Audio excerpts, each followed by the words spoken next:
और शिव को पाने के लिए सबसे ज्यादा जरूरी है आपका भरोसा, आपका विश्वास।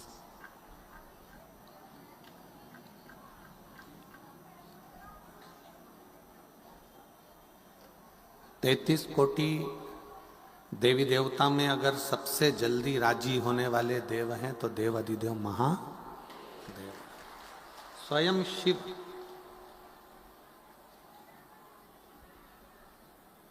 और इसका प्रमाण स्वयं गुरु नानक देव जी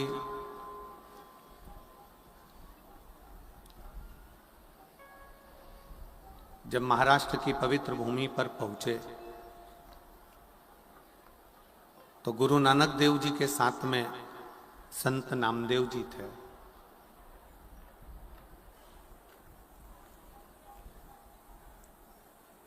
ओंडा नागनाथ में गुरु नानक देव जी भी बैठ गए और संत नामदेव जी भी बैठ गए।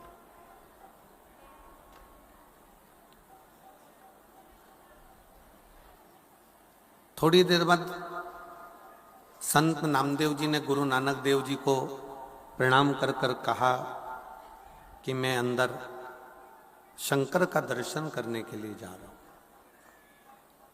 मत्था टेक कर आता हूं। गुरु नानक देव जी बोले ठीक है जाओ। अब संत नामदेव जी जब मत्था टेकने के लिए नागनाथ के मंदिर में, शंकर जी के मंदिर में पहुंचे तो वहीं पर भक्ति में इतने लीन हो गए कि वो भजन गाने लगे, नाचने लगे, कूदने लगे।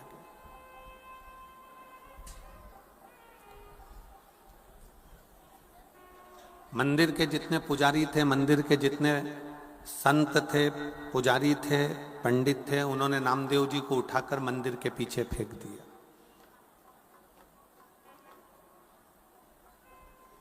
और मंदिर के पीछे उनको ले जाकर फेंका। नामदेव जी की आंख में आंसू भर गया, नामदेव जी की आंख से अश्रु बहने लगा, नैनों से नीर बह रहा। गुरु नानक देव जी ने नामदेव जी से पूछा कि तुम रोते क्यों, किस लिए, तुम्हारे रोने का कारण क्या है? नामदेव जी बोले कि मुझे मंदिर में से बाहर निकालकर पीछे पटक दिया। गुरु नानक देव जी ने नामदेव जी से कहा, अगर शंकर के प्रति तुम्हारा विश्वास है, सारे देवों में सबसे सरल देव हैं देव अधिदेव महादेव। अगर तुम्हारा विश्वास पक्का है ना नामदेव, तो शंकर भगवान तुम्हारे लिए मंदिर का दरवाजा भी बदल सकते हैं। और आज भी भारत की भूमि पर एक मंदिर ऐसा है ओंडा नागनाथ का, जहां पर नामदेव जी ने गुरु नानक देव जी का कहना माना और भगवान शंकर की भक्ति में ऐसे लगे कि मंदिर का दरवाजा भी बदल गया। नामदेव जी जहां थे वहां हो गया और मूल स्थान पीछे हो गया।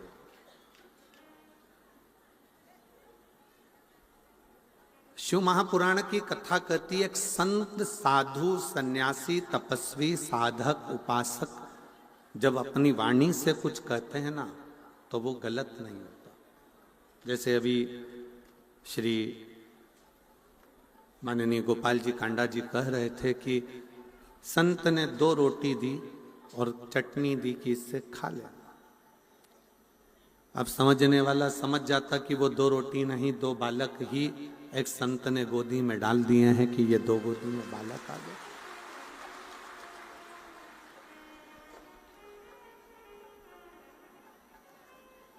ये एक विश्वास।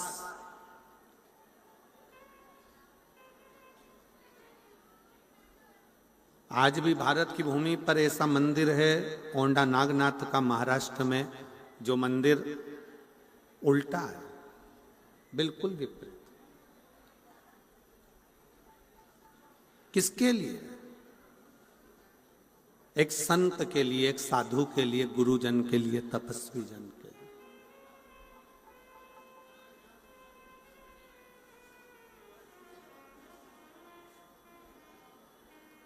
एक साधक के लिए, एक उपासक के लिए और आपके विश्वास के लिए।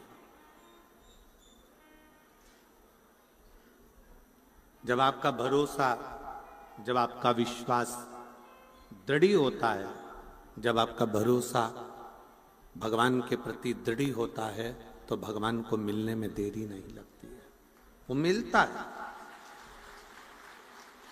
अब कोई कहे कि हम तो इतने दिन से जल चढ़ा रहे हैं, या इतने दिन से भजन कर रहे हैं, या इतने दिन से पूजन कर रहे हैं, या इतने दिन से आराधना कर रहे हैं, अर्चना कर रहे हैं, पर वो आने में इतनी देरी क्यों कर देता है? किस लिए?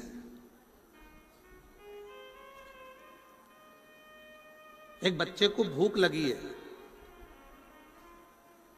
छोटा सा बच्चा है, भूख बहुत तेज लग रही है, मां के हाथ में दूध की बोतल रखी है, बच्चे को दूध नहीं पिला रही है, बच्चा रो रहा है, बिलख रहा है, बहुत रो रहा है, तो भी मां उस बच्चे को दूध नहीं पिला रही। पास में बैठी हुई एक महिला ने कहा, तुम्हारा बच्चा बिलख बिलख के रो रहा है, तुम इसको दूध क्यों नहीं पिला देते? तुम इसको दूध पिला दो, तुम्हारे हाथ में ये बोतल में दूध रखा हुआ है और तुम पिला नहीं रही हो। पूरी ट्रेन में जितने लोग सफर कर रहे थे, उनने कहा कि इस बच्चे को दूध पिला दो, तुम्हारे बोतल में रखा हुआ है, पर मां अपने बच्चे को दूध नहीं पिला रही, बच्चा बिलख बिलख कर रो रहा। क्यों? उस मां से पूछा गया कि तुम अपने बच्चे को दूध क्यों नहीं पिला रही हो? तब मां ने कहा, यह दूध बहुत गर्म है, अगर मैं अपने बच्चे को पिलाऊंगी तो उसका मुख जल जाएगा, इसलिए मैं उसको दूध नहीं पिला रही, इसलिए मैं उसको दूध नहीं पिला रही, ये बहुत गर्म है। दूध ठंडा हुआ, मां ने दूध बच्चे को दिया, बच्चे ने पिया, बच्चा दूध को पी लिया। दूध ठंडा कर कर मां अपने बच्चे को देती है। आपने अभी की अभी मांगा कि भगवान मुझे ये दे दो, भगवान मुझे वो दे दो, भगवान मुझे ये दे दो, और भगवान के देने में अगर देरी हो रही है तो भगवान को धन्यवाद देना कि तू मेरा बाप है, तू अच्छे से जानता है कि मेरे लिए क्या अच्छा होगा और क्या बुरा होगा।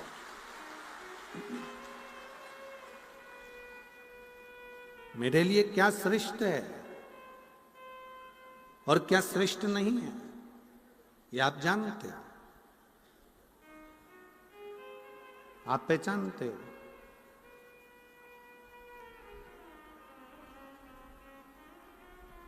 हो सकता है कि भगवान कुछ देना चाहता हो, देते देते हाथ को रोक लेता हो, समझ लेना कि कुछ उसमें विद्वत्ता हो,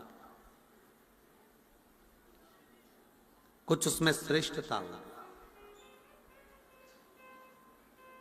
और देगा जो तुम्हारे लिए श्रेष्ठ है, वो देगा,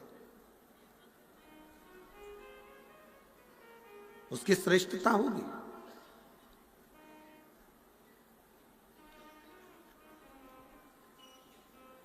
तेरे मंदिर में आना मेरा काम है और मेरी बिगड़ी बनाना तेरा काम। आप जब भगवान के दरवाजे पर पहुंचते हो, भगवान के मंदिर में पहुंचते हो, भगवान की चौखट पर पहुंचते हो, भगवान की शरणागति में जब आप जाते हो, तो भगवान समझ लेता है कि तुम क्यों आए,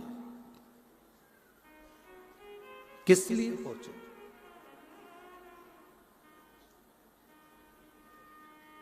एक बार मां जगतजननी जगदम्बा माता पार्वती जी भगवान शंकर के साथ में कैलाश पर बैठी हुई थी,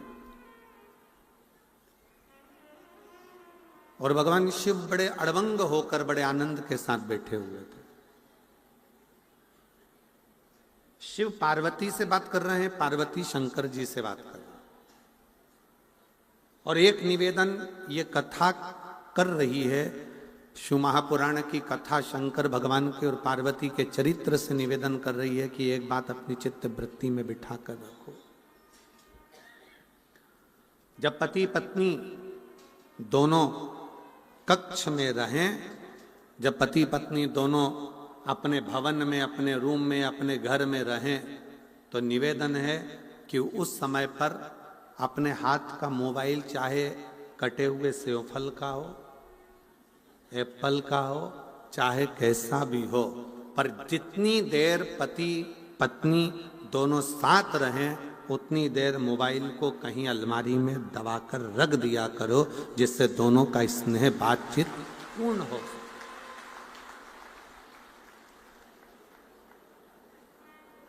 हमने पहले भी एक कथा में कहा है कि मोबाइल जब से आया है इसने बहुत सी चीजों को बंद कर दिया। हमने पहले भी कथा में कहा जब से मोबाइल आया इसने बहुत सी चीजें खत्म कर दी। गोविंद जी, गोपाल जी, मोबाइल आया, पहले के समय में लोग मोबाइल, पहले रेडियो सुनते थे छोटा सा, अब मोबाइल आया तो रेडियो खत्म हो गया। पहले लोग पंचांग देखते थे, अब पंडित लोग पंचांग नहीं देखते, अब डायरेक्ट मोबाइल में देख लेते हैं। पंचांग, मोबाइल आया, पंचांग खत्म हो गया। पंचांग खत्म हुआ, रेडियो खत्म हुआ। पहले लोग टॉकीज जाते थे, फिल्म देखने जाते थे, मोबाइल आया तब से लोगों ने टॉकीज जाना, फिल्म देखना बंद कर दिया। टॉकीज खत्म, रेडियो खत्म, पंचांग खत्म।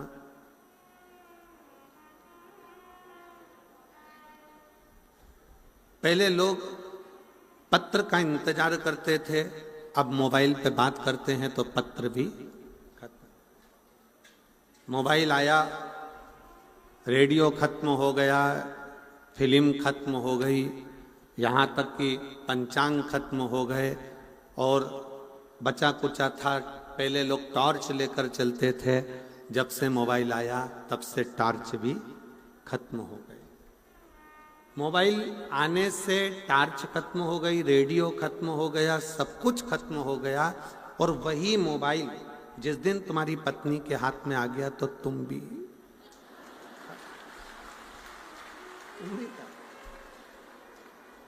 इसलिए सावधान इंडिया,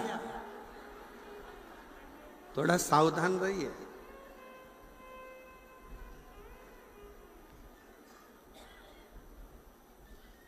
शंकर पार्वती जी का चरित्र कर रहा है, भगवान शिव और पार्वती जी का संवाद कर रहा है। शंकर पार्वती जी जितनी देर साथ में बैठते हैं उतनी देर व्यर्थ की बातों को छोड़कर अपनी स्वयं की बातों का स्मरण करते हैं, स्वयं की बातों।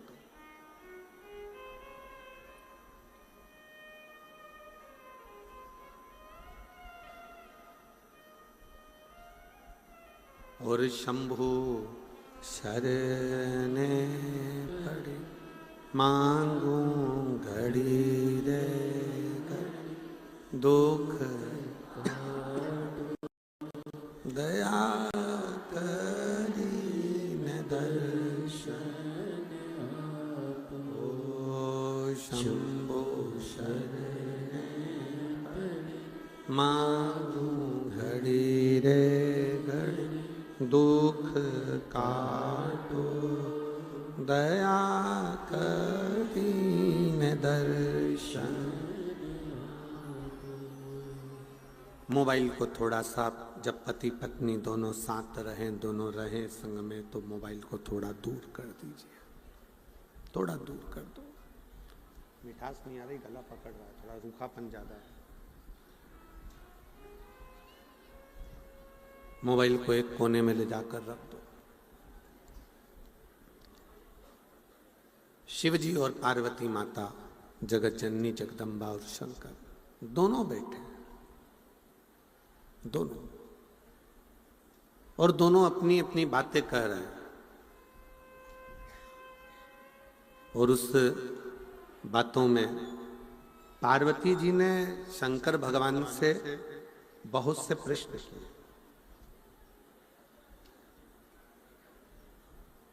बहुत से प्रश्न।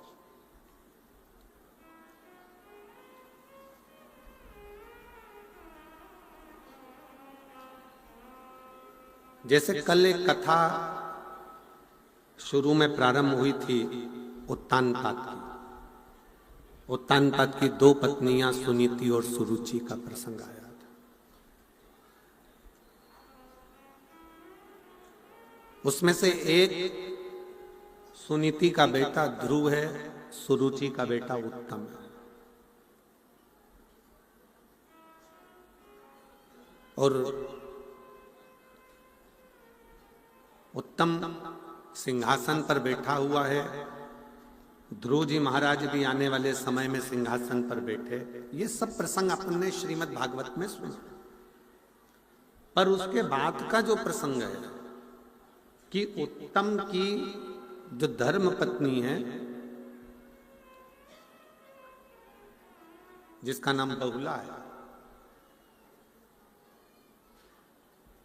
वो अपने पति का सम्मान नहीं करती है, सत्कार नहीं करती, आदर नहीं करती। अब एक दिन उत्तम को ये बात का बड़ा दुख हुआ कि मेरी पत्नी मेरा सम्मान नहीं करती है, सत्कार नहीं करती है, आदर नहीं करती है, तो उन्होंने उस पत्नी को वन में भेज दिया। वो वन में चली और भ्रमण करती रही। भ्रमण करते करते वो पत्नी उत्तम की नागलोक में पहुंच गई और वहां एक सखी उसकी बन गई जिसका नाम था नंदा। पति ने धक्के मारकर निकाल दिया था। वो आदर नहीं करती थी, सम्मान नहीं देती थी, शब्द ठीक नहीं बोलती थी, तो उसको निकाल दिया। नंदा एक दिन बैठी हुई थी और नंदा के मन में जैसे शंकर भगवान माता पार्वती जी के साथ कैलाश पर बैठे हैं और दोनों आपस में चर्चा कर रहे हैं, बातें कर रहे हैं, वैसे ही बहुला ने नंदा से कहा कि मेरे पति ने मुझे निकाल दिया क्योंकि मेरी वाणी ठीक नहीं, मेरे शब्द ठीक नहीं।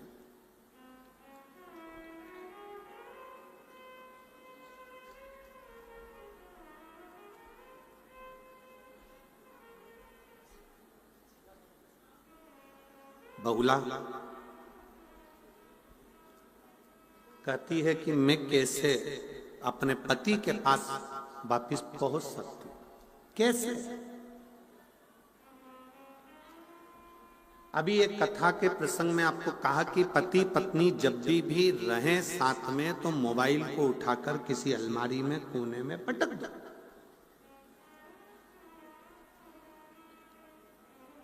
मैसेज करने वाले ने मैसेज करा है तो वो बाद में देख लेना।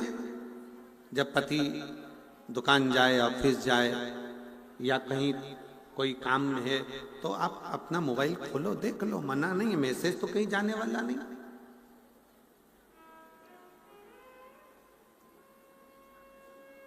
आज अदालत में जितने प्रॉपर्टी के केस नहीं है, आज अदालत में जितने चोरी के केस नहीं है, प्रॉपर्टी के केस नहीं है, जितने जमीन जायदाद के केस नहीं है, जितने कत्ल के केस नहीं है, आज अदालत में सबसे ज्यादा केस नए लड़का लड़कियों के तलाक के चल रहे हैं। आज अदालत में सबसे ज्यादा केस अगर चल रहे हैं तो वो तलाक के चल रहे हैं। और उसका केवल एक कारण है, शादी तो हो जाती है पर हृदय मिल नहीं पाता। क्योंकि हृदय तो वो दिन रात को सो रहे हो तो मोबाइल में मैसेज चल रहे हैं, इंस्टाग्राम चल रहा है, फेसबुक चल रहा है, यूट्यूब चल रहा है, ये चल रहा है, वो चल रहा है। थोड़ा सा आप सबको मालूम है, लड़की और लड़के की जब शादी होती है तो सबसे ज्यादा जेवर माँ बाप अपनी बेटी को देते हैं और सबसे ज्यादा जेवर सास ससुर अपनी बहू को देते हैं। मालूम है कि नहीं मालूम है? जम के तो बोलो जरा। सास ससुर ने और माँ बाप ने सबसे ज्यादा जेवर सास ससुर बहू को दे रहे हैं और माँ बाप भी अपनी लड़की को दे रहे हैं। लड़के को क्या देंगे? ज्यादा से ज्यादा एक ब्रेसलेट दे देंगे, चेन दे देंगे, अंगूठी दे देंगे, थोड़ा बहुत पहनने का सामान। लड़की को हार भी दिया है, लौंग भी दिया है, नाक की बेंदा भी दिया है, पायल भी दी है, करदोनी भी दी है, और माँ बाप ने भी दिया और सास ससुर ने भी दिया। कभी आपको मालूम है क्यों दिया जाए? किस लिए दिया? क्या कारण है? जो लड़की के माता पिता बेटी को थोड़ा सा सोना चांदी का जेवर बनाकर रकम बनाकर देते हैं। और घर के जब लड़के की तरफ से भी जेवर जाता है तो हार पाटली सामान सामान सब सोना चांदी का जाता है कि हमारी बहू को दिया जा रहा है। क्यों? उसका केवल एक कारण है, लड़की के माँ बाप जब लड़की को सोना देते हैं या जेवर देते हैं तो देने का कारण केवल इतना सा रहता है, साहब मेरी बेटी ये जो जेवर दिया है ना इससे भी ज्यादा कीमती है, इसलिए इस जेवर का कोई मायना नहीं, इसलिए इस जेवर को दिया जा। ये जेवर हमने इसलिए दिया है कि ये मेरी बेटी के आगे शून्य है। ये लड़की के माँ बाप जेवर देकर कहते हैं कि ये जेवर के आगे मेरी बेटी प्रथम है, ये जेवर शून्य है। और सास ससुर अपनी बहू को हार पाटली करधोना मांग का टीका सारा जेवर चुन्नी बैस सब देते हैं। क्यों देते हैं? क्योंकि सास ससुर कहते हैं बेटी तू हमारे घर में आ रही है, इस जेवर की जितनी कीमत नहीं है जितने हमारे घर में रहने वालों की इज्जत की कीमत है, संस्कारों की कीमत है। जेवर गया वापिस आ सकता है पर इज्जत गई वापिस नहीं आ सकता। घर के संस्कार चले गए वापिस नहीं आ सकते, ये जेवर तो फिर आएगा, फिर मिल सकता।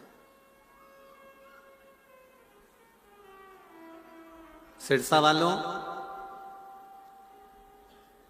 5 दिन की कथा हो गई, 2 दिन बचे, कल परसों। कल कथा का छठा दिन हो जाएगा जिसको हमारी शिव महापुराण में शिवरात्रि कहते हैं।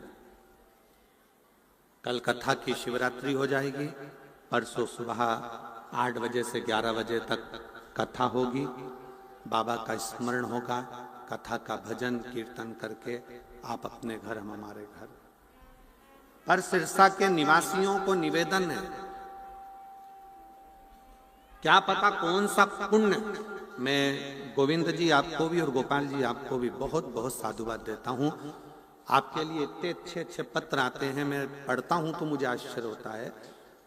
ना जाने कौन सा पुण्य प्रबल हुआ जो आपके क्षेत्र में ये 2 बेटे ऐसे हैं जिनके माध्यम से ये कथा और सत्संग आपको तारा बाबा की कुटिया में मिल रहा। ये संत की वो 2 रोटी का कमाल है कि ये भी संत भाव में मिले, उसको ग्रहण करो।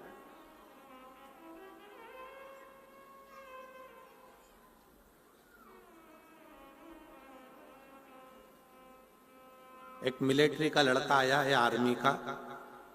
वो आर्मी के लड़के ने एक पत्र लिखा है, उस पत्र में उस लड़के ने लिखा है कि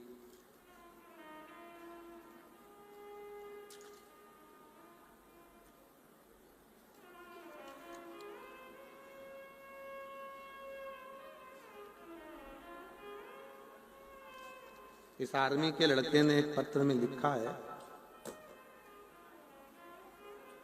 मैं पंकज तिवारी हूं, ग्राम पूरे सुखमन, पोस्ट एली परसोली, जिला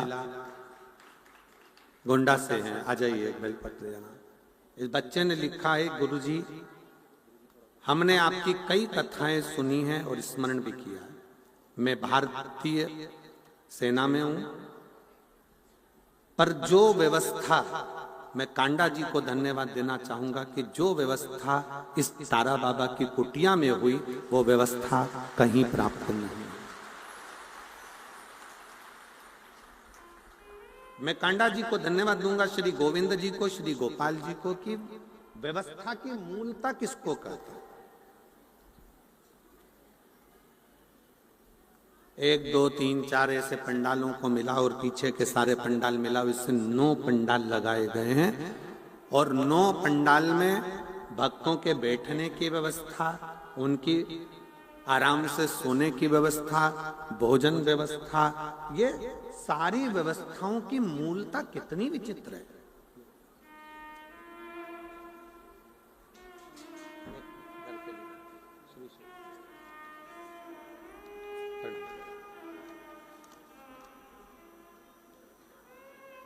मैं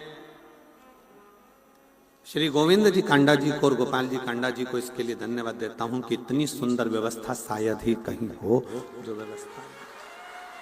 शिव तत्व किसको कहते हैं? शंकर भगवान की उदारता किसको कहते हैं?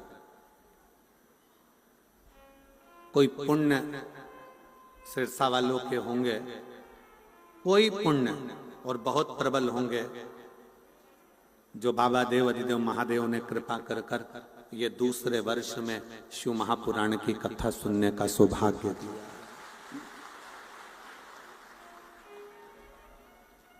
शिव की कृपा से, और तेरी कृपा बिना ना हिले एक भी अणु, लेते हैं श्वास तेरी कृपा से तनु तनु। बखान क्या करूं मैं राखों के ढेर का, चपटी भभूत में खजाना कुबेर का।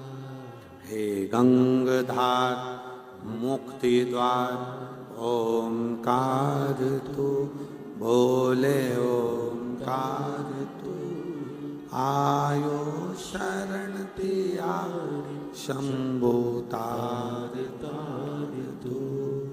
ये उसकी उदारता से मिला, ये उसकी कृपा से मिला, ये उसकी करुणा से मिला।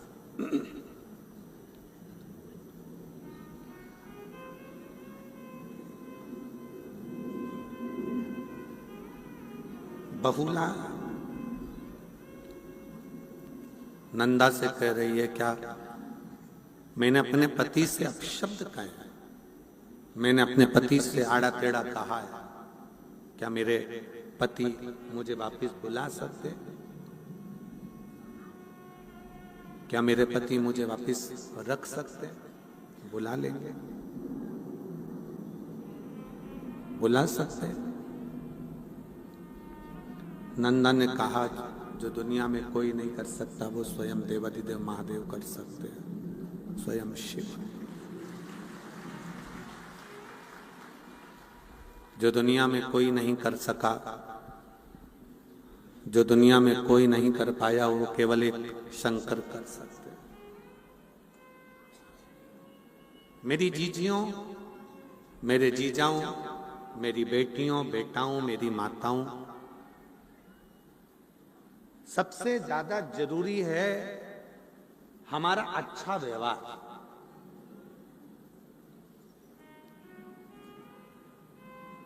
आज के जमाने में किसी के घर में धन की कमी नहीं है।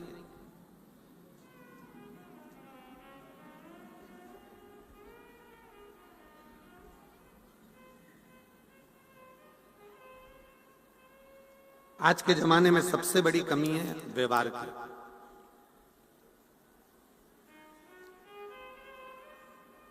सब मेहनत कर रहा है, सब अपने भाग्य का खा रहे हैं और अपनी किस्मत में लगे हुए हैं और अपनी कर्म में लगे हुए हैं। सब खूब मेहनत कर रहे हैं, खूब कमा रहे हैं, खूब खा रहे हैं, पर सबसे ज्यादा कमी हो गई है अच्छे व्यवहार की। मेरे शिवजी जैसा व्यवहार लेकर आओ। गले में विष भरा पड़ा है शंकर भगवान के और मस्तक पर गंगा रखी हुई है। कितना भी क्रोध तुम्हारे कंठ पर हो, पर भेजा ठंडा रखिए गंगा जैसा। भेजा ठंडा।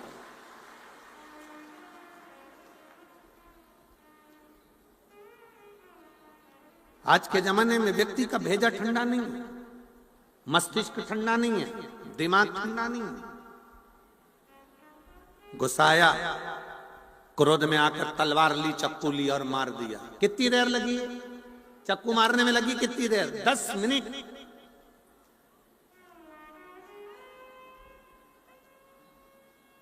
10 मिनट चक्कू मारने में लगा। गया, दौड़ा, चक्कू ढूंढा, लाया और गोपा, और वो व्यक्ति मर भी गया, चले भी गया, समाप्त भी हो गया। मालूम पड़े 10 मिनट चक्कू मारने में लगे। पर ईमानदारी से बोलो, क्या केस, अदालत का केस क्या 10 मिनट में निपट जाएगा? जम के तो बोलो जरा। नहीं। कितना समय लग जाएगा? 10 साल। 10 मिनट के क्रोध ने 10 साल बर्बाद कर दिए। 10 मिनट के क्रोध ने 10 साल पीछे धकेल दिया, तुम्हारे बच्चों को भी, परिवार को भी, कुटुंब को भी, कबीले को भी, और सब। हम उसको संयमित ही नहीं रख पाए।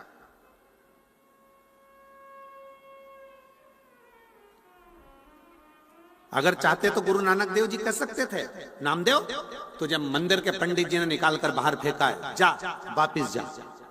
पर नामदेव जी को गुरु नानक देव जी ने शांति का पाठ पढ़ाया, शीतलता का पाठ पढ़ाया। जो बोले सो निहाल।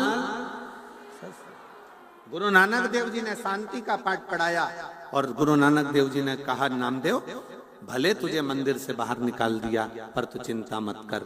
अगर तेरा विश्वास पक्का है, तेरा भरोसा पक्का है, तो वो मंदिर में रहने वाला शंकर भगवान भी तेरे लिए मंदिर का गेट पलट देगा। और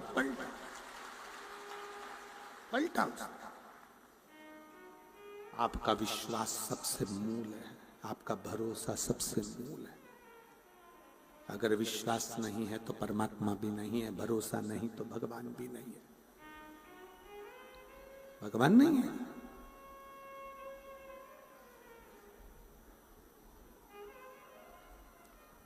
उत्तानपाद के बेटे उत्तम की पत्नी बहुला ने नंदा से कहा, क्या मुझे मेरा पति वापस मिल सकता है? हाँ, शिव मिला सकता है।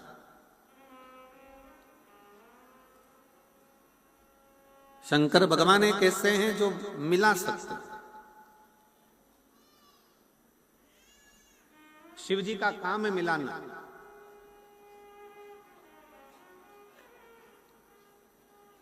शंकर भगवान का काम है मिलाना।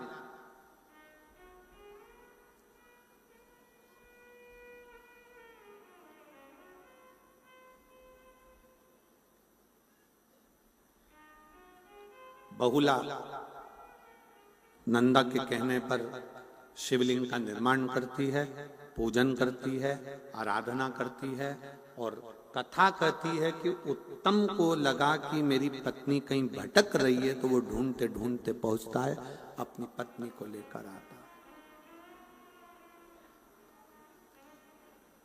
शिव महापुराण की कथा कहती है, अगर रिश्ते टूटने की कतार पर आ गए हैं, संबंध खत्म होने की कतार पर आ गए हैं, तो निवेदन है उन संबंध को अदालत तक लेकर मत जाओ। ले जाना है तो एक लोटा जल भर कर दोनों पति पत्नी शंकर के मंदिर जाओ, उसको जोड़ने का प्रयास करो। मंदिर तक जाओ, शिवालय तक जाओ, शंकर भगवान की चौखट तक जाओ।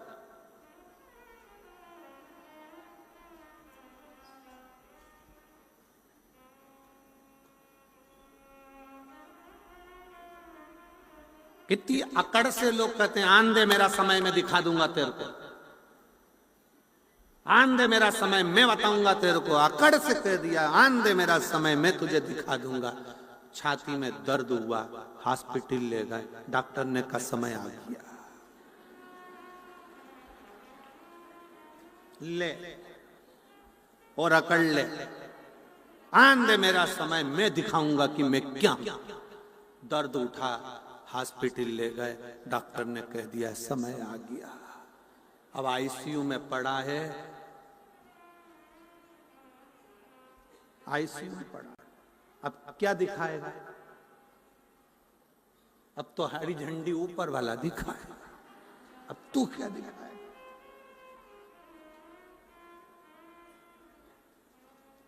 ये तो उसमें का हाल हो गया ना कि टीचर ने सारे बच्चों से कहा, सारे बच्चे कल क्रिकेट पर निबंध लिखेंगे, तैयारी कर कर आना। सारे बच्चे क्रिकेट के निबंध की तैयारी कर कर लाए। सबने अपनी अपनी कॉपी में निबंध लिखा क्रिकेट पर निबंध लिखा।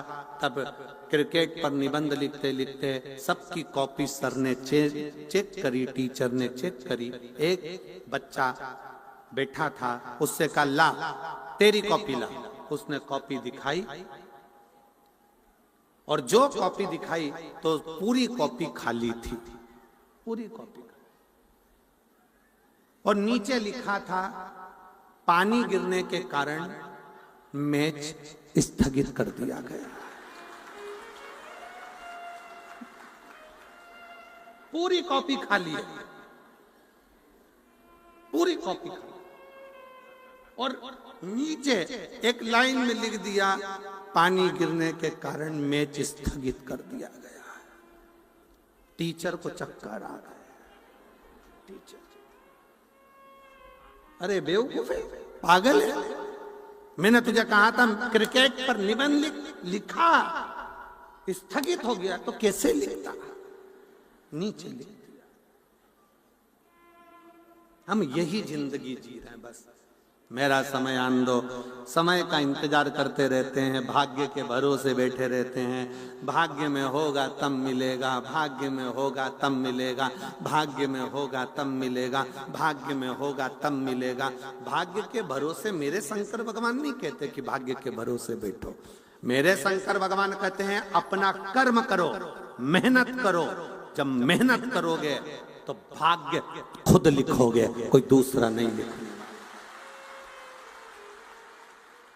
आप मेहनत ही नहीं कर रहे और बैठे भाग्य के भरोसे।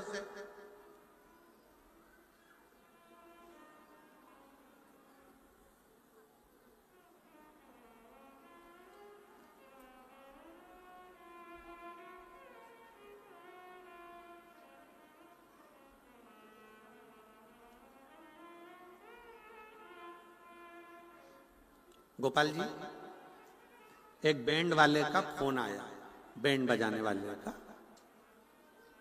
वो पुंगी वाला बैंड, वैसा नहीं इंसान का बैंड बजा रहे हैं, तो बैंड बजाने वाले का फोन आया सीहो, और उन्होंने कहा गुरुजी से बोलो हमारा आजकल बैंड बाजे का धंधा सही चल नहीं रहा है, डीजे ने हमको फेल कर रखा है, बहुत तकलीफें आ रही है, बहुत।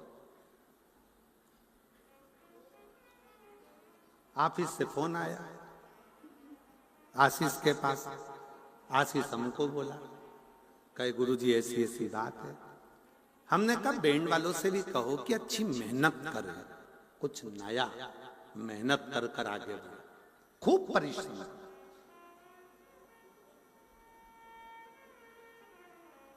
आप मानेंगे नहीं कि इतनी मेहनत वो बैंड वाले ने करी। अलग अलग तरह का वाद्य यंत्र लाया, अलग अलग तरह के वाद्य यंत्र बजाना चालू करा, सोशल मीडिया पे अपना प्रचार करना प्रारंभ करा। आज उस बैंड वाले के पास रत्ती भर समय नहीं है कि कहीं जा सके अपने कर्म। हम भाग्य के भरोसे ना बैठे, आएगा देखा जाएगा, किस्मत में होगा तो देखेंगे, भाग्य में होगा तो मिल जाएगा, भाग्य में होगा तो मिल जाएगा, भाग्य में होगा तो मिल जाएगा ना।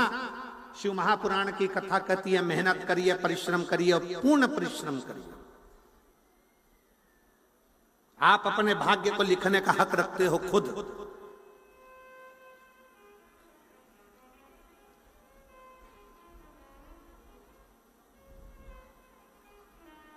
बहुला ने कहा क्या मेरे भाग्य में मेरा पति मुझे वापस मिल सकता है? नंदा ने कहा भाग्य तुम्हें लिखना पड़ेगा, थोड़ा व्यवहार चेंज करना पड़ेगा, अच्छी वाणी बोलना पड़ेगा, सम्मान के शब्दों को लाना पड़ेगा, अपने आप घर सुधर जाएगा।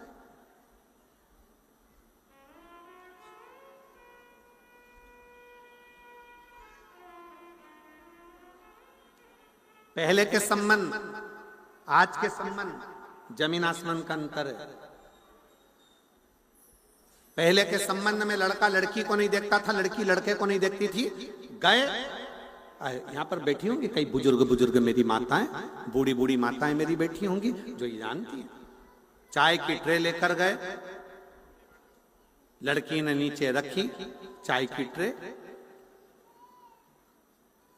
और जो चाय की ट्रे लड़की ने नीचे रखी, चाय की ट्रे रखकर लड़के ने लड़की को निगाह भर कर देखा, लड़की ने लड़के को देखा, ना बोले ना चाले, और शादी पक्की हो गई। और वो शादी चली, खूब चली, आज तक चल रही है।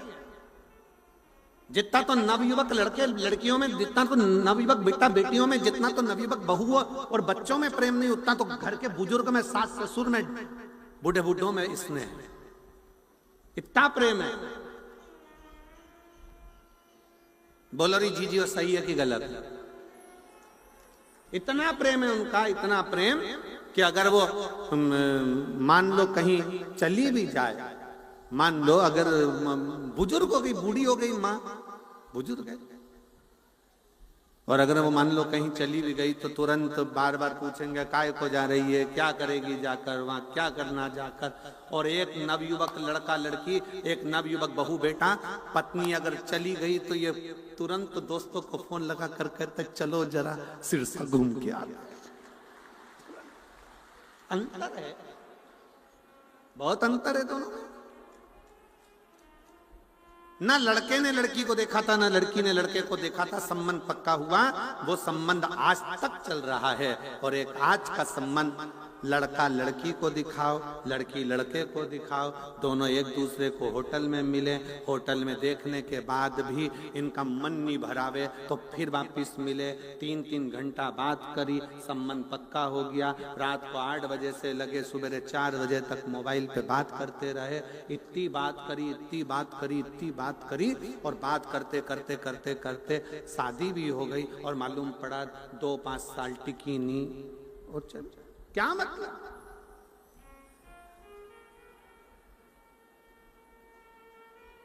क्या संबंध प्रेम के होना चाहिए, स्नेह के होना चाहिए। और जब प्रेम का संबंध हो, प्रेम का संबंध जब बना रहे तो उसका एक सुख अपने आप रहता है, अपने आप। आज का जमाना तो इतना विचित्र हो गया कि लोग आपस में ही डर के मारे संबंध निभाते हैं। एक पत्नी पति से बोली, सुनो मैं ऑफिस जा रही हूं,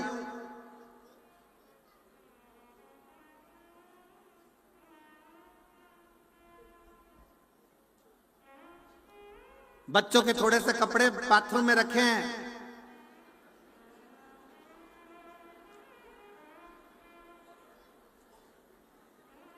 हो सके तो तुम धो देना, नहीं तो मैं आके धो दूंगी। हो सके तो तुम धो देना, नहीं तो मैं आके धो दूंगी। पति बहुत देर तक सोचता रहा, अगर मैंने नहीं धोए तो ये कपड़े नहीं धोएगी, मुझे धोएगी, ये पक्का। क्योंकि धमकी देके गई है, तुमसे धुल जाए तो ठीक, तुम धो देना, नहीं तो मैं आके धो दूंगी। अब इसने ये नहीं करा, कहा कि कपड़े धोऊंगी, तो उतने डिप्रेशन में पड़ गया। आखिर में उसने सोचा अपने बच्चों के कपड़े धो दो, नीचे डाल दे, कपड़े डाल सब दो पर दो।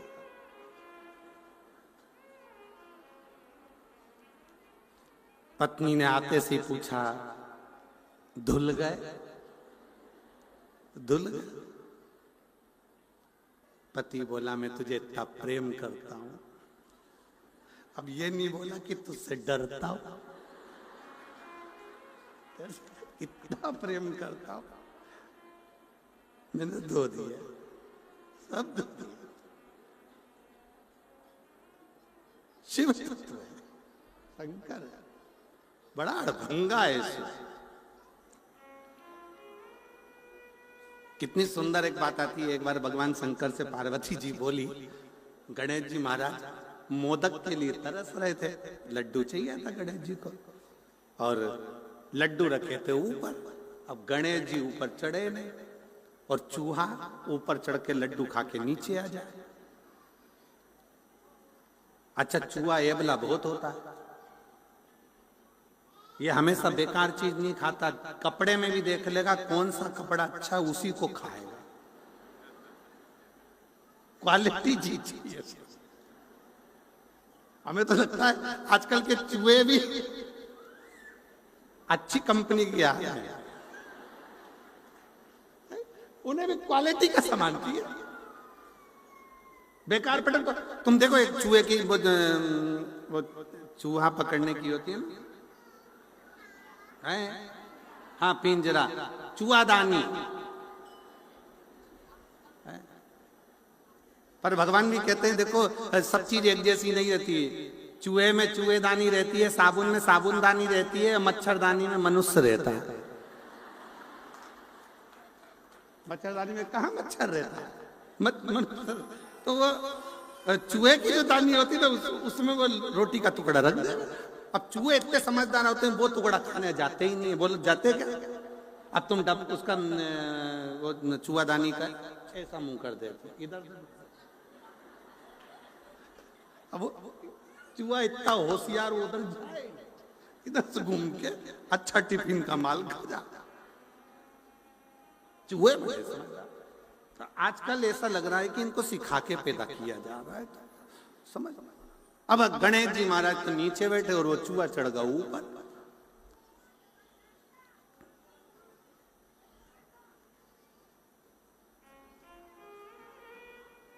और धोती खावे कुर्ता खावे, खावे नए नए रूमाल, गणेशा मेरी कुटिया में तेरो चूहा करत कमाल, गणेशा मेरी कुटिया। अच्छा सामान चीज। टोपी खावे, जूता खावे, खावे कुर्ता की जेब। इतने समझदार है, पूरा कुर्ता छोड़ देंगे, उसकी जेब खा जाएंगे कि जैसे माल धरे नीचे सटक जा।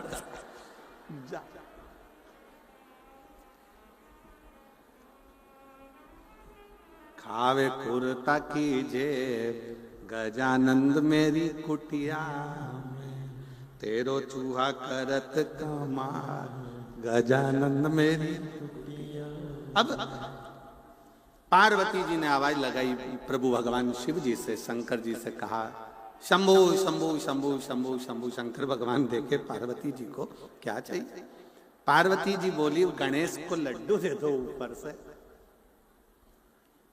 ऊपर लड्डू रखे हैं, दे दीजिए। शंकर भगवान ने इतना बड़ा डला जो लड्डू का था उठा लिया। जरा विचार करिएगा, जो त्रिशूल डमरू संसार का वजन उठा सकता है वो लड्डू का टोकला नहीं उठा सकता। जो डला उठाया लड्डू का भड़ से फेंक दिया। पार्वती जी बोली लड्डू नहीं संभला। गणेश जी आके बोले पिताजी तुमने पूरे लड्डू जमीन पे गिरा दिया। गणेश जी महाराज के शब्द सुनकर शंकर जी बोले बेटा आज नहीं गिराता तो रोज उठा के देना पड़ता।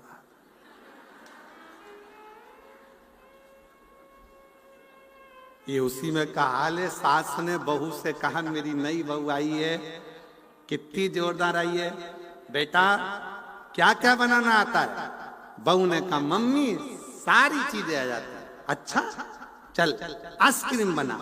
बहू ने खोली अटैची में से किताब, रेसिपी बुक। 2 लीटर दूध को धीमी आंच में तपाओ।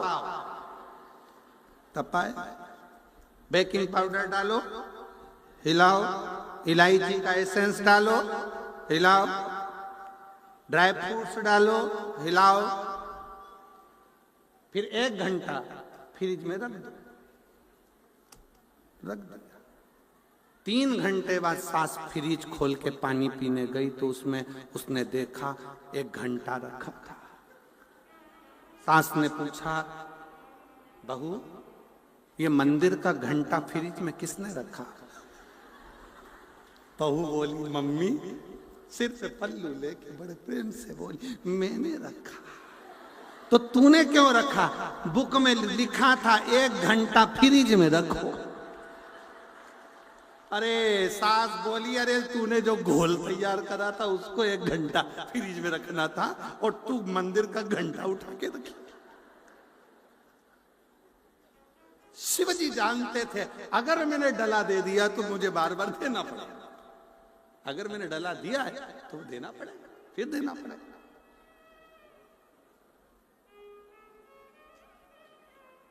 बहुएं बहुत समझदार होती मानो। सास कहते पानी भर के ला जा, मटका लेके गई, उसने सोचा पानी भर के लाऊंगी और सास को रोज पानी भरवाएगी, तो उसने क्या करा, मटके का ही मुंह बांध दिया रस्सी में, दिया कुएं के अंदर, मटका पूरा टूट गया, मुंह बाहर आ गया, सिर पे रख के चली चोमली जैसे। सास ने पूछा पानी लाई, तो क्या मटका तो नीचे ही कुएं में रह गया, कि कैसी है, तेरे को पानी भरना नहीं आता। बहू ने कहा मम्मी के घर नहीं भर पाती थी। सास ने सोचा रोज 250 रुपए का नुकसान कौन झेलेगा, रहने दे मैं खुद भर लाऊं, मैं खुद भर के, कौन मुसीबत झेलेगा, कौन झेले मुसीबत को। शिव पुराण कर रही है, भगवान शंकर का चरित्र कर रहा है, शंकर भगवान का संवाद कर रहा है। भेजे को ठंडा रखो, मस्तिष्क को ठंडा रखो, अपने व्यवहार को श्रेष्ठ रखिए, और जिस समय आपका व्यवहार श्रेष्ठ होगा उस समय पर समझ लेना कि तुम्हारे परिवार को कोई नहीं तोड़ पाएगा, वो जुड़कर चलेगा, तो कभी बर्बाद नहीं। प्रेम। बहुला ने नंदा से कहा क्या मुझे मेरे पति वापस मिल सकते? क्यों नहीं मिलेंगे? ऐसा कौन सा काम है जो नहीं मिल सकते? शिव की आराधना, शंकर की आराधना करो, और शिव के सिवा कहीं दिल ना लगाना, शिव के सिवा कहीं दिल ना लगाना, वरना पड़ेगा तुझे आंसू बहाना, वरना पड़ेगा तुझे आंसू बहाना, शिव के सिवा कहीं दिल ना, शिव के सिवा कहीं दिल ना। भगवान देवाधिदेव महादेव की भक्ति कर। बहुला ने शंकर भगवान की जो भक्ति करी, पति का स्मरण आया और पति उसको लेकर घर। रिश्तों को जोड़ो, तोड़ो। पार्वती जी ने भगवान शंकर से कैलाश पर बैठे बैठे बहुत से प्रश्न किए, और शिव जी भी पार्वती को बहुत सी बातें कर रहे। पहले ऐसा होता था,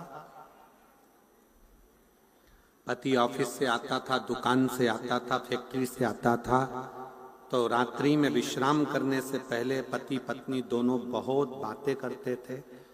व्यापार की, व्यवसाय की, घर की बहुत सारी गहन चिंतन होता था। आज के जमाने में ये सब बंद हो गया। आज के जमाने में पत्नी अपना मोबाइल, पति अपना मोबाइल, बच्चे अपना मोबाइल, और जो व्यवहारिकता होना चाहिए वो व्यवहारिकता सब समाप्त, सब समाप्त। एक बच्चा कुचा था तो ये सेल्फी ने बर्बाद कर दिया। जितने लोग प्रयाग में नहाने नहीं गए उतने सेल्फी खींचने गए पूरे प्रयाग, पूरे प्रयाग आधा सेल्फी। और निवेदन है जितना सेल्फी मुस्कुराकर खींचते हो उतनी मुस्कुराहट तुम्हारे जीवन में प्रतिदिन लेकर आ जाओ तो भी काम चल जाए।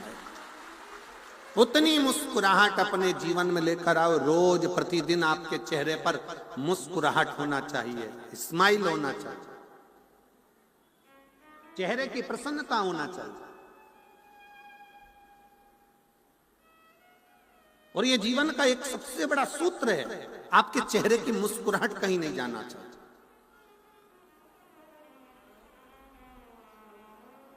हम इस तारा बाबा की कुटिया में जब देवाधिदेव महादेव की 108 फीट की जब मूर्ति का दर्शन करते हैं तो पूरे भारत में ऐसी मूर्ति नहीं मिलेगी जो इतनी मुस्कुराती हुई दिखती होगी।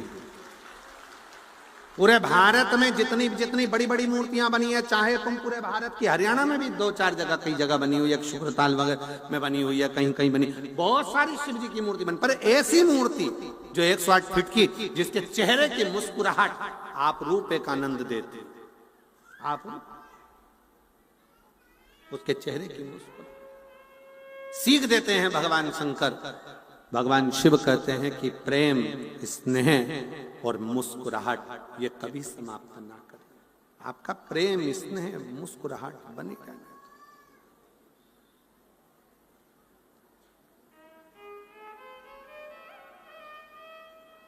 कितने प्रसन्न मेरे शंकर भगवान भस्मासुर को वर दे देते हैं कि जिस पे हाथ रखे वो ही भस्म, और वो भस्मासुर प्रैक्टिकल भी शंकर जी पे करता है।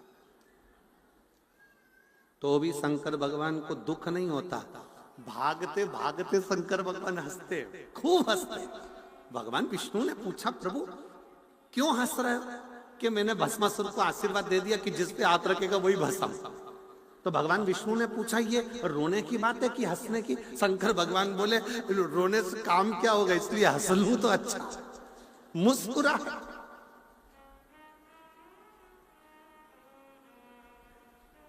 यही वो।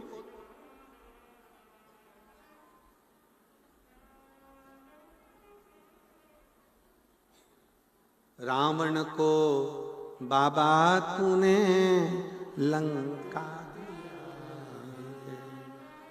भस्मासुर को तूने कंकण किया, उसी ने तेरा पीछा किया भोले बाबा, उसी ने तेरा पीछा किया भोले बाबा।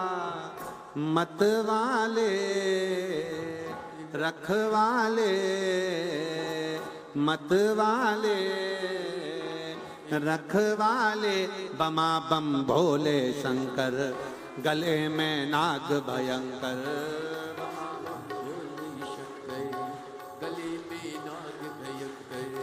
बमा बम भोले शंकर, गले में नाग भयंकर। बमा बम भोले शंकर, गले में नाग भयंकर। न हमारे हर लो त्रिपुरारी भोले बाबा, विपदा हमारी हर लो त्रिपुरारी भोले बाबा। मत वाले रखे वाले, मत वाले रखे वाले, बमा बम भोले शंकर, गले में नाग भयंकर। बमा बम भोले शंकर, गले में नाग भयंकर। बमा बम भोले शंकर, गले में नाग भयंकर।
में भोले तूने चंदा सजाया है। कानों में भोले तूने कुंडल सजाया, कानों में भोले तूने कुंडल सजाया। मस्तक पे भोले तूने चंदा सजाया, मस्तक पे तूने भोले चंदा सजाया। कानों में भोले तूने कुंडल सजाया, कानों में भोले तूने कुंडल सजाया। शीशे गंगा के तारे लिए भोले बाबा, शीशे गंगा के तारे लिए भोले बाबा। मत वाले रखवाले, मत वाले रखवाले, बमा बम भोले शंकर हो, गले में नाग भयंकर, बमा बम भोले शंकर, गले में नाग भयंकर, बमा बम भोले शंकर, गले में नाग भयंकर।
नमस्तुभ्यं भोला सब दुख काटो। ओ भोला सब दुख काटो। शिव शंकर जपूं तेरी माला, भोले बाबा जपूं तेरी माला। भोला सब दुख काटो म्हारा।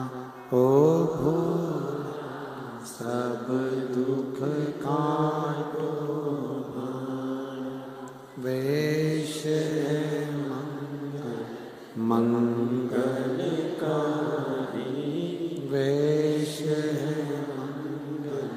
मंगलकारी। शमशान वासी हमारा, शमशान वासी हमारा। ओ भोला सब दुख काटो म्हारा। ओ भोला सब दुख काटो।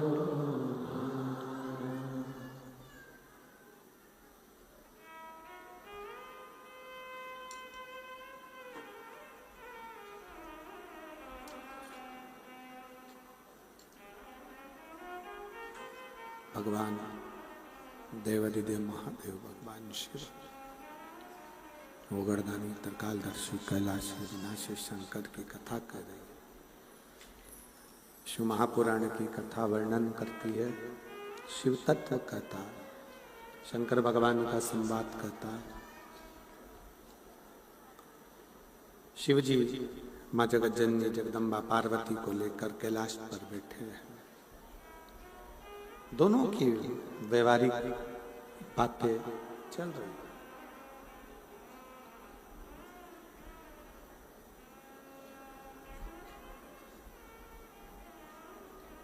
पार्वती जी ने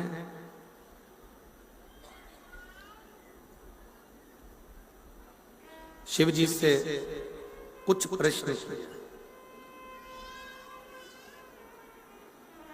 और हमने पहले भी कथा में कहा, फिर कहते हैं, जब पत्नी पति से कोई प्रश्न कर रही है या पति पत्नी से कोई प्रश्न कर रहा है, उसका उत्तर मुस्कुरा कर देना चाहिए, चिढ़कर नहीं। पत्नी ने प्रश्न किया और पति ने चिढ़कर उत्तर दिया, या पति ने प्रश्न किया पत्नी ने चिढ़कर उत्तर दिया, ये श्रेष्ठ नहीं। मेरे भगवान देवादिदेव महादेव भगवान शंकर से माता पार्वती जी प्रश्न कर रही हैं और शिव जी उसका उत्तर मुस्कुरा कर दे रहे हैं।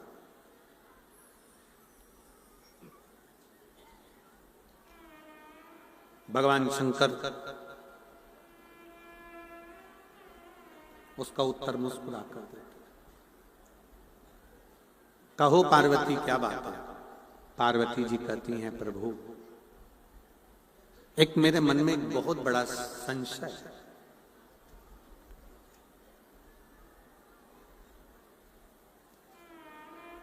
व्यक्ति कर्म की संलग्नता में लगा रहे कि भाग्य के भरोसे पर बैठा रहे। कर्म की संलग्नता हो कि भाग्य के भरोसे बैठना श्रेष्ठ है।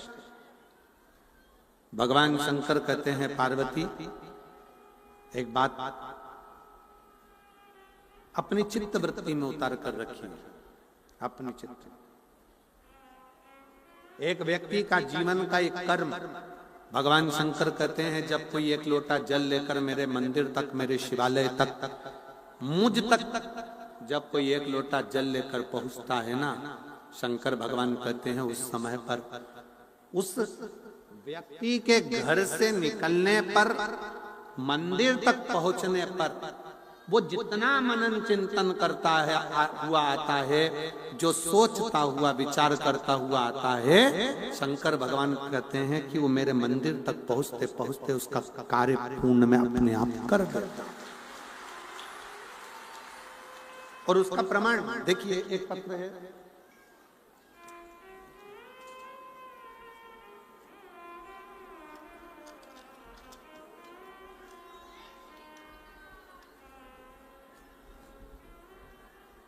मेरा नाम कविता, जिला रोहतक,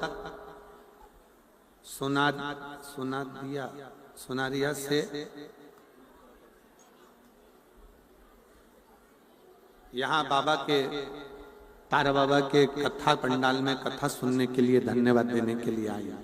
कहीं बैठी हो तो हाथ हिला सकती हैं जिनका ये डमरू है। कहीं बैठी हो, आप ही हैं, आ जाओ, एक बेलपत्र ले जाना चाहिए। मेरा नाम कविता, जिला रोहतक से हूं। मैं बाबा को यहाँ धन्यवाद देने के लिए आई हूँ। मेरी पीठ पर पिछले 7 साल से गठान थी। मैंने डॉक्टर से अल्ट्रासाउंड करवाया तो उसमें गांठ बताई थी।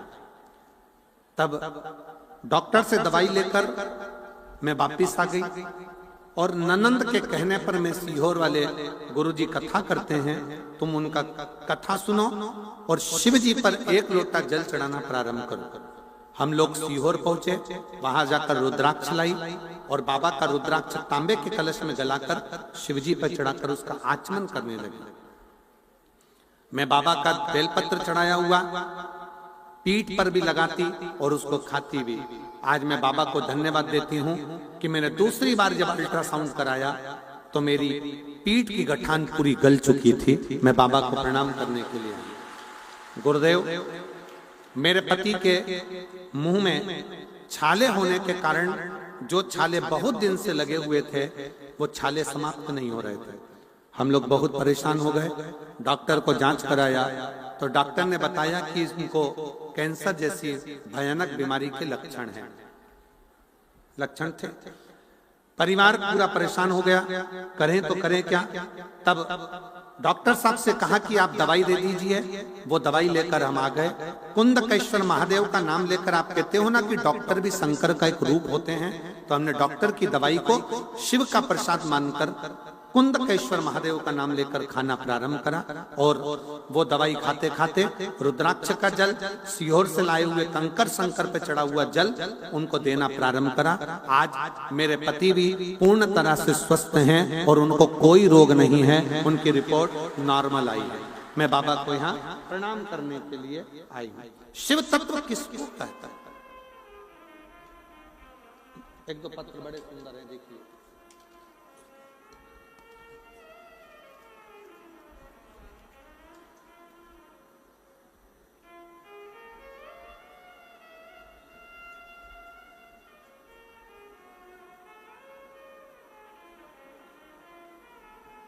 सुशीला देवी, तहसील भादरा, जिला हनुमानगढ़ से आई हैं।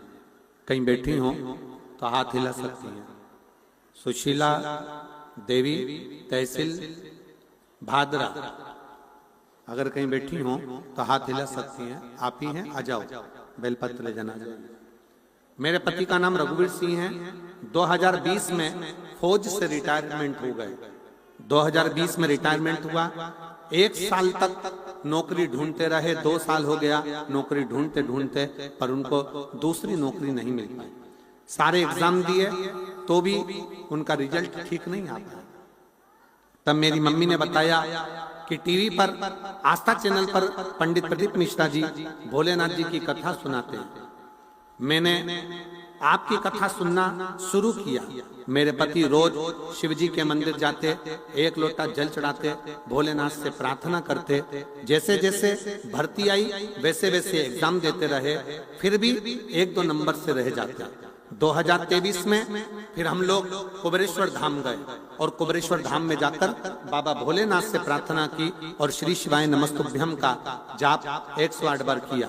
कंकर शंकर की पूजन करके उसमें से एक कंकर लेकर घर आ गए और बाबा की ऐसी कृपा हुई कि आज मेरे पति का सिलेक्शन पुनः पुलिस कांस्टेबल के बल पर हो गया है। मैं बाबा को प्रणाम करने के लिए आई हूं। शिव तत्व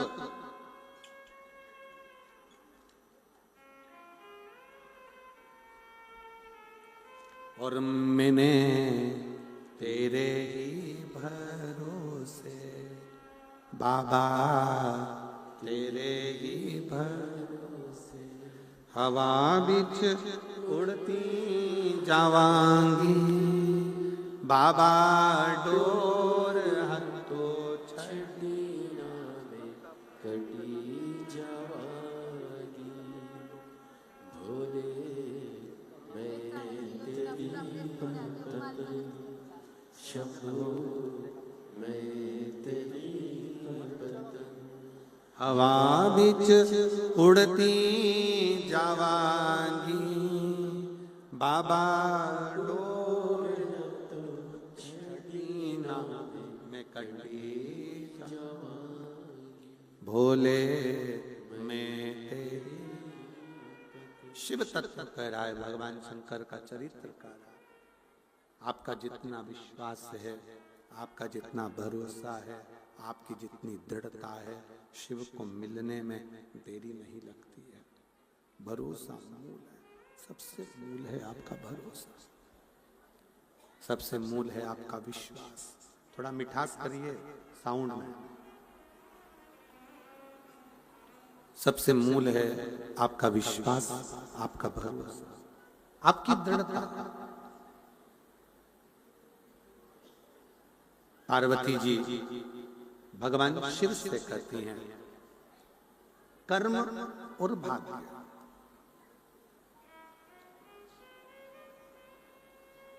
केवल भाग्य के भरोसे नहीं बैठते। शिव भगवान शंकर कहते हैं अपनी मेहनत को, अपनी लगन को 4 गुना बढ़ाइए।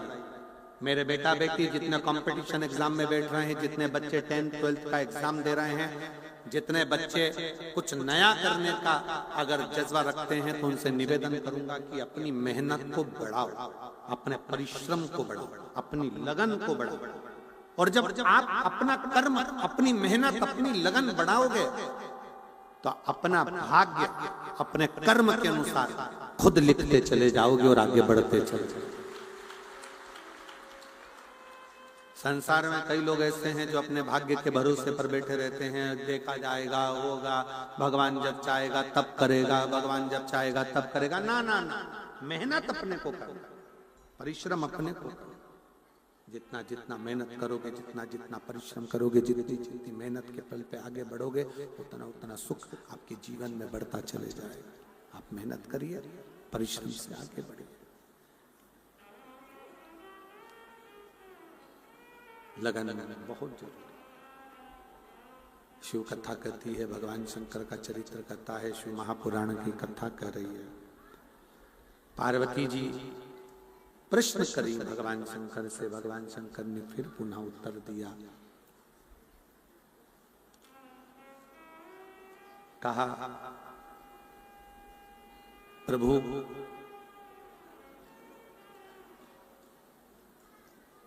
क्या भगवान भाग्य लिखकर नहीं भेजता है?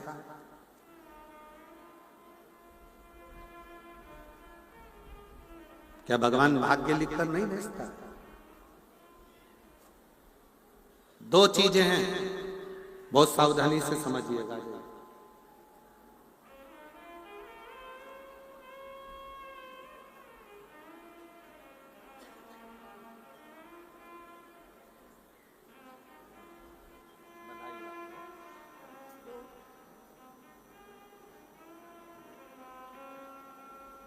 श्री शिवाय नमस्ते।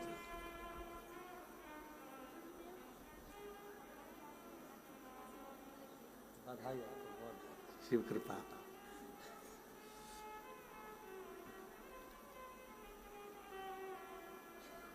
माता पार्वती जी ने पूछा भगवान शिव जी से, क्या विधाता भाग्य लिखकर नहीं भेजता? शंकर भगवान कहते हैं पार्वती जी दो चीजें हैं, एक पेन का लिखा हुआ और एक पेंसिल का लिखा हुआ। पेन का जो लिखा हुआ है उसको कोई मिटा नहीं सकता, पर जो पेंसिल का जो लिखा हुआ होता है उसको मिटाकर फिर लिखा जा सकता। पार्वती जी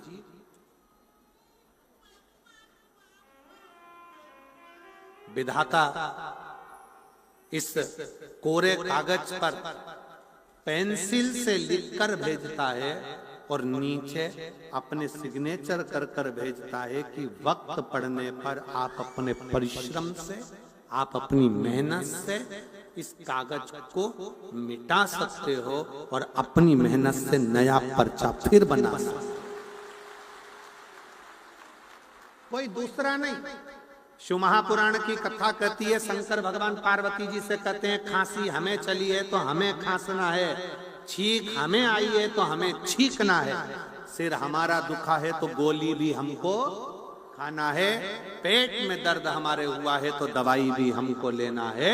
उसी तरह अपना सुख और अपना दुख अपने को ही भोगना है, कोई दूसरा नहीं भोगता है। अपने कर्म का अपने को ही धारण करना। क्या काम हो जो हो नहीं सकता।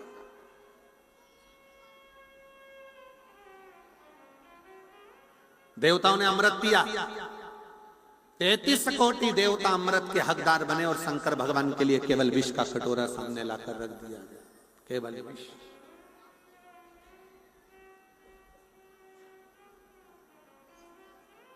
और विष का कटोरा जब शिव जी के सामने आया है, विष का कटोरा जब सामने रखाया है, तब पार्वती जी पूछ रही हैं भोलेनाथ जी से, ये हलाहल विष, इतना भयंकर विष आप पियोगे? शंकर भगवान कहते हैं पार्वती मैं अकेला विष नहीं पीने वाला, ये मत सोच कि मैं विष पीऊंगा, अकेला नहीं पी सकता।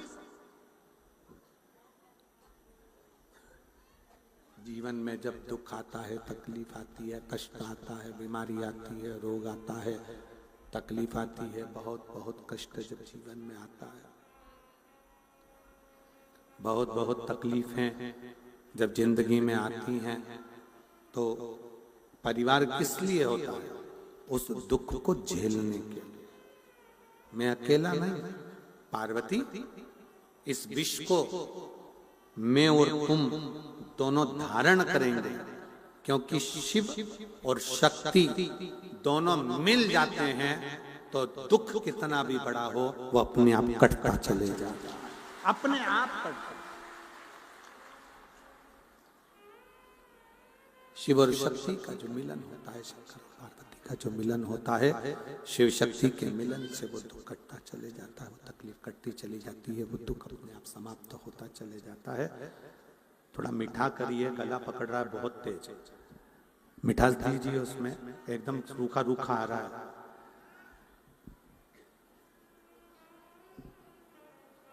शिव और शक्ति का जहां मिलन होगा, शिव शक्ति दोनों मिलेंगे तो दुख कटता चला। आपको मालूम है शिव जी के मंदिर में दीप क्यों लगाया जाता है?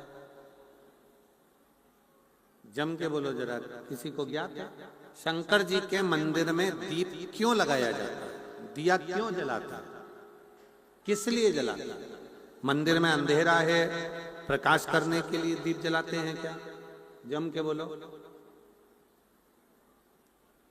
मंदिर में तुम्हारे दीपक की जरूरत है भगवान को क्या इसलिए दीप जलाते हैं? नहीं, मंदिर में दीप जलाने का कारण केवल एक होता है, हम दीप इसलिए प्रज्वलित करते हैं कि बाबा तेरे दरवाजे से मुझे बहुत आस लगी है और आस का दीप जलाकर जा रही हूं, जैसे यहाँ प्रकाश हुआ है वैसा ही मेरी जिंदगी में प्रकाश होगा, ये मैं विश्वास नहीं करता। जैसा कि वैसे मेरे जीवन में वैसे की वैसी मेरी जिंदगी में प्रकाश होगा, ये मैं वो विश्वास लेकर, वो आस लेकर, वो विश्वास लेकर मैं जा रहा हूं। मेरे जीवन में भी एक अलग से एक ऊर्जा, मेरे जीवन में भी एक विश्वास सम्मुख में प्रकट होगा, ये आस लेकर मैं जा रहा हूं। भरोसा। क्यों आए हो शिव पुराण में? क्यों बैठे हो भगवान शंकर की कथा में? कई लोगों को तो, पीछे वालों को तो हम दिख भी नहीं रहे होंगे, जो बाहर के पंडालों में भरे पड़े हुए हैं, रोडों पर बैठे हुए हैं, जहां तहां जो लोग बैठे हैं उनको हम नहीं दिखे। क्यों बैठे हो?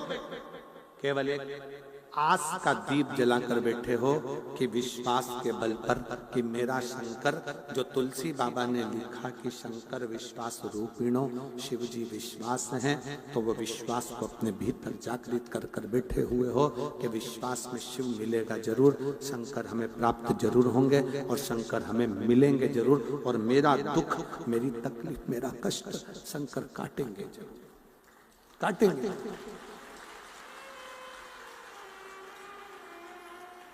दुख मिटेगा जरूर, कष्ट मिटेगा जरूर। एक विश्वास शिव के प्रति जागृत करिए, एक विश्वास शंकर भगवान के प्रति जागृत करिए, भरोसा जागृत करिए। शिव पुराण कहती है, भगवान शंकर कहते हैं, पार्वती तुम कह रही हो कि कर्म और भाग्य दोनों ही प्रबल हैं, पर उसमें सबसे ज्यादा प्रबल है आपका कर्म, आपका कर्म।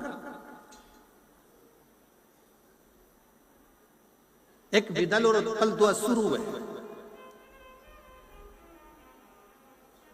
दोनों प्रबल थे, दोनों की विद्वत्ता प्रबल थी।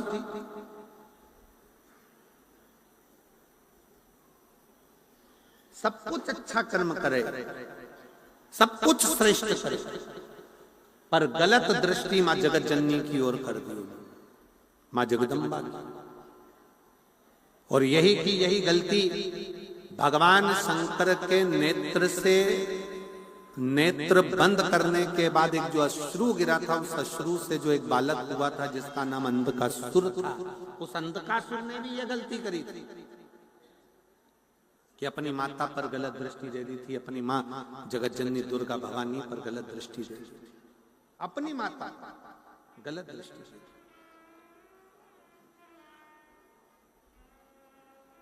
शिव महापुराण की कथा कहती है, शिवालय में जाना, लोटा भरकर जल समर्पित करना, और कभी तुम्हारे जीवन में अगर तुमको लग रहा है कि मैं दुखों से पीछा छूट ही नहीं रहा, तब उस जगह पर बेलपत्री के मध्य भाग में पीला चंदन, ये जो पत्ती है और ये दो पत्ती हैं, ये बड़ी पत्ती और ये बीच की जो दो पत्ती हैं, इसके बीच में जो डंडी का भाग रहता है, जो बीच में डंडी का जो भाग है, बड़ी पत्ती और ये दो छोटी पत्ती के मध्य में जो डंडी का भाग है, उस डंडी के भाग में पीला चंदन और एक अक्षत पीला। शंकर भगवान को किसी भी प्रदोष के दिन आप अगर प्रदोष काल में समर्पित कर रहे हैं, तो ये निश्चित है कि धीरे धीरे कर कर वो दुख समाप्त होगा, वो दुख कटेगा ही। और शंभो शरणे पड़ी मांगू घड़ी रे घड़ी, दुख काटो दया करी ने दर्शन आपो। शंभो शरणे पड़ी मांगू घड़ी रे घड़ी, दुख काटो दया करीन दर्शन ओ, दया करीन दर्शन। आप जब शिव से अपनी लगन लगाकर अपने मन की बात जब शंकर से कहते हो, तो शिव क्यों ना सुने?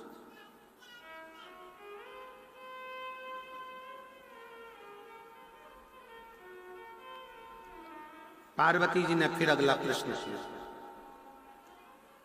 मां जगत जननी ने तीसरे नंबर का प्रश्न किया कि शिव, जब कोई जल चढ़ाने के लिए आपके पास में आता है तो आप सबसे पहली चीज क्या देते हो? बहुत सावधानी से सुनिएगा, ये आपके और हमारे जीवन की बड़ी विचित्र थी। शंकर पार्वती का संवाद नहीं, ये आपका और हमारा भी संवाद है।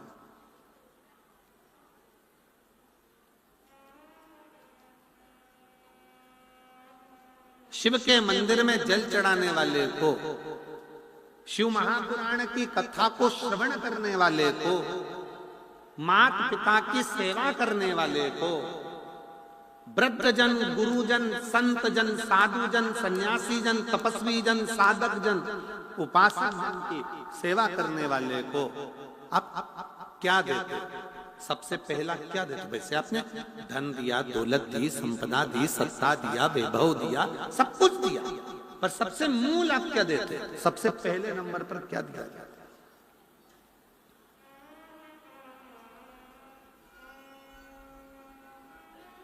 शिव जी कहते हैं, शिव महापुराण की कथा सुनने वाले को, शंकर पर जल चढ़ाने वाले को, शिव तत्व को जानने वाले को, शिव की स्तुति करने वाले को मैं सबसे पहले बुद्धि, मेरा जो पुत्र है बुद्धि का देव गणेश, मैं उसको उसके साथ उसके द्वार तक, उसके घर तक भेज देता हूं। सबसे पहले मैं बुद्धि को देता हूं, सबसे पहले मैं बुद्धि प्रदान कर देता हूं, उसके दरवाजे पर गणेश जी को भेज देता हूं, बुद्धि के देव को भेज देता हूं।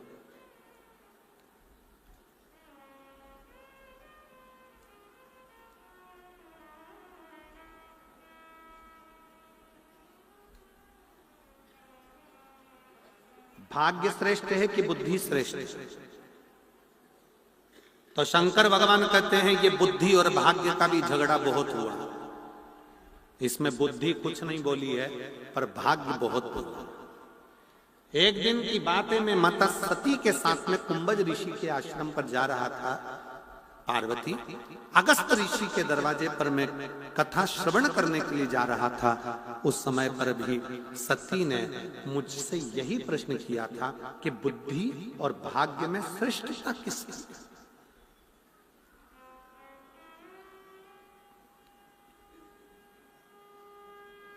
इसमें श्रेष्ठ कौन है? इसमें श्रेष्ठता किसकी है? सती को मैंने जो कहा, शिव जी कह रहे, मैंने जो सती को कहा आज मैं वही पार्वती तुमसे कहता। एक बार का प्रसंग है, बुद्धि के सामने भाग्य ने अपना बखान करना प्रारंभ करा कि मैं श्रेष्ठ हूं, मैं रंक को राजा बना सकता हूं और राजा को रंक बना सकता हूं। कौन बोला? जम के बोलो जरा।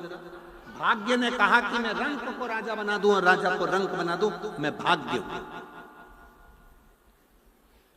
बुद्धि सुनती रही। शिव जी कह रहे हैं, पार्वती मैंने सती को यह प्रसंग सुनाया था कुंभज ऋषि के आश्रम में जाते से।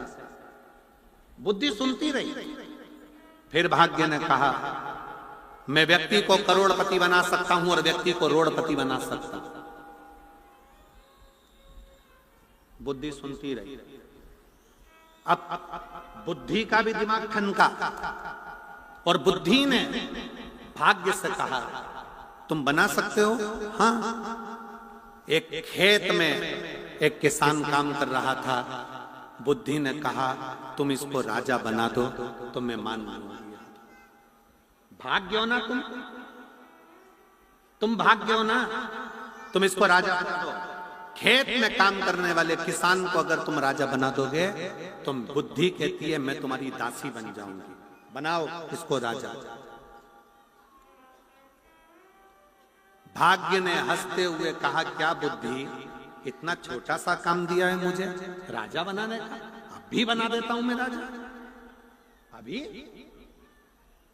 और भाग्य ने अपनी लीला रचना प्रारंभ करी। भाग्य ने देखा कि किसान ने गेहूं की फसल लगाई थी, किसान ने गेहूं की फसल लगाई थी और भाग्य ने उस गेहूं की फसल के दाने की जगह पर उसमें मोती पैदा कर दिया।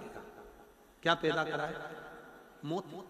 अब तो देखा जाए तो मोती मोती हो गया। किसान ने एक बाली तोड़कर उसको मल के देखा कि मेरा गेहूं पका कि नहीं पका। मल कर देखा तो उसमें सफेद सफेद कंकर नजर आ रहे थे। किसान की आंख में आंसू भर गए, मैंने तो गेहूं लगाया था, ये पत्थर कहां से हो गया। फिर उसने दूसरा तोड़ा, फिर देखा तो उसमें पत्थर ही पत्थर सफेद नजर आ रहे थे। किसान बाहर बैठकर रोने लगा। नगर का राजा निकल कर जा रहा था। राजा ने देखा कि मेरे नगर का किसान रो रहा है, क्यों रो रहा है? पूछा तुम्हारे रोने का कारण क्या है? किसान ने कहा मैंने गेहूं की फसल लगाई थी, परंतु उसमें ये सफेद सफेद कंकर हैं, मैं पहचान नहीं पा रहा, ये सफेद सफेद कंकर लगे हैं। राजा ने जो फसल देखी तो राजा को लगा ये तो मोती हैं। मोती, और इतने कीमती मोती, ये मोती और इतने कीमती। राजा ने विचार कर लिया, मैं इससे कहता हूं कि ये फसल मेरे राजघराने में ला कर दे, मैं अपनी लड़की का विवाह इसके साथ कर दूंगा। भाग्य ठहाका लगाकर बुद्धि से कहता है ये देख, मैं राजा बनाकर मानूंगा। किसान भरा फसल को और ले जाकर राजा के यहां दे दिया। राजा ने अपनी लड़की का विवाह कर दिया। बुद्धि देख रही, तू राजा बना, बुद्धि देख रही। लड़की का विवाह करा, सोना चांदी हीरा पन्ना देकर सुंदर सी बेटी का विवाह उस किसान के साथ कर दिया। किसान जब अपने घर में आया तो रात्रि के समय उसके मन में आया कि मैंने सुना है कि मौत बड़ा सुंदर रूप धर कर आती है, ऐसा लग रहा है राजा ने मेरे साथ चाल चलकर ये जरूर किसी मौत को मेरे कमरे में भेज दिया है और ये मुझे मार कर रहेगी। तो किसान कमरा छोड़कर नदी की ओर भागा। कुछ राजा के दूत घूम रहे थे, उनको लगा कि ये इसकी तो शादी हुई है, ये कहां भाग कर जा रहा है। उसको पकड़कर राजा के सामने ले जाकर खड़ा कर दिया। राजा ने कहा इसने मेरी बेटी का अपमान करा है, इसको कारागार में डाल दो, कल इसको फांसी की सजा हो जाएगी, बंद करो इसको ले जाकर।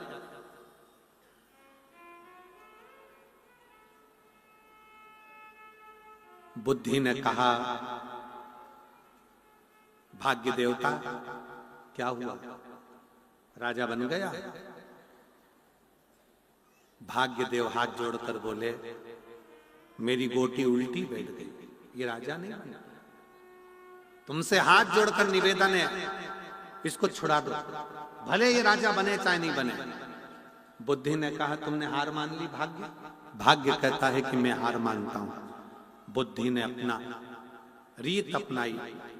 राजा के कक्ष के बाहर दूसरे दिन जैसे ही उसको किसान को लेकर आए और फांसी की सजा सुनाने वाले थे तो उससे पूछा गया कि तू बता कि मैं नदी की ओर भागकर क्यों जा रहा था। उसने कहा महाराज किसी के रोने की आवाज सुनी थी, कोई कह रहा था मुझे बचा लो बचा लो बचा लो, इसलिए मैं उसे बचाने के लिए गया था। राजा ने मन में सोचा मेरा जमाई कितना विद्वान है, दूसरे के दर्द को देखकर दुखी हो गया, आज से मैं तुझे सिंहासन पर बिठा दूंगा, आज से मैं तुझे सिंहासन पर बिठा देता हूं। भाग्य मुख देखता रहा और बुद्धि ने अपना काम रच दिया। शिव महापुराण की कथा में शंकर भगवान पार्वती से कहते हैं पार्वती भाग्य की रचना करना अपने हाथ में है, अगर श्रेष्ठ बुद्धि है तो मिट्टी भी सोना हो जाती है और अगर बुद्धि श्रेष्ठ नहीं तो सोना भी राख हो जाता है। श्रेष्ठता इसी में। तीसरा प्रश्न मां जगत जननी जगदम्बा के सम्मुख में आया है। तीसरा प्रश्न क्यों ना हो, आप जब भगवान पर भरोसा कर कर विश्वास कर कर परिपूर्ण भरोसा कर कर जब अपने कार्य में संलग्न हो जाते हो, अपने कर्म के प्रति जागरूक हो जाते हो तो सफलता क्यों ना मिले। एक पत्र है देखिए,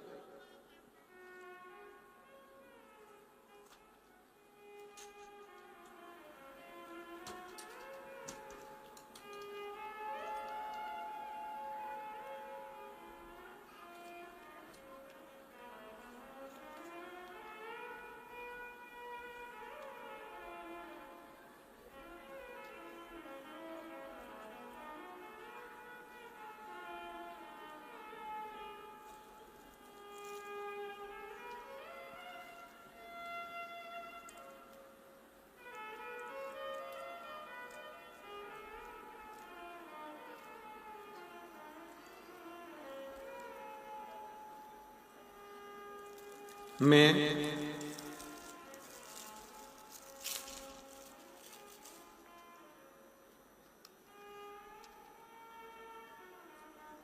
मेरा नाम राम कुमार है। मैं एलनाबाद जिला सिरसा का निवासी हूँ। कहीं बैठे हो तो हाथ हिला सकते हैं। मेरा नाम राम कुमार, मैं एलनाबाद जिला सिरसा का निवासी हूँ। कहीं बैठे हो तो हाथ हिला सकते हैं। और अगर बैठे हो, आए हैं, हाँ ठीक है, आ जाइए, एक बेलपत्र लेकर जाइए, आइए। गुरुजी, पहले तो आपको मैं धन्यवाद देता हूं जो आपने अपने पत्र में अपने ही लिए सत्यता का प्रमाण दिया। आपको उसके लिए धन्यवाद। गुरुजी, 24 घंटे शराब के नशे में लिप्त रहता था, शराब पीता था। घर की स्थिति भी ठीक नहीं थी, घर के हालत बहुत खराब थे। फिर एक दिन मेरे दोस्त ने मुझे यीशु मंदिर में बेलपत्र की सेवा लगाने को कहा। गुरुदेव, मैं बेलपत्र की महिमा नहीं जानता था कि बेलपत्र से होता क्या। मेरे दोस्त के कहने से सन 2021 में सावन के 1 महीना बेलपत्र की सेवा लगाई। उसके बाद बाबा की ऐसी कृपा हुई गुरुदेव, कथा में मन लगा, और ऐसा मन लगा कि उस दिन 2021 में ही मैंने सावन के महीने में पार्थिव निर्माण के बाद शराब को छोड़ दिया। और 24 घंटा लिप्त रहने वाला मैं शराब को 2021 में छोड़ा। और मैंने शराब पीना छोड़ने के बाद मेरी भांजी ने मुझसे कहा, आप घबराओ नहीं मामा, शिवजी पर अगर भरोसा करा है तो वो तुम्हारा काम धंधा भी लगाएंगे, तुम्हारी नौकरी भी लगाएंगे। तुम उनके मंदिर जाते रहा करो, क्योंकि उसकी नौकरी सबसे बड़ी नौकरी है, फिर वो नौकरी पर लगा भी देता है। और बाबा की कृपा से आज मैं स्वयं, मुझे काम भी मिल गया और एक मंदिर की सेवा भी मिल गई, और बाबा की कृपा से मेरा परिवार अच्छा चल रहा है। मैं बाबा को यहाँ धन्यवाद देने के लिए, बाबा को धन्यवाद देने के लिए मैं यहाँ पर पहुंचा हूँ। शिव की कृपा किसको करते हैं? एक पत्र और देखिए, बड़ा सुंदर।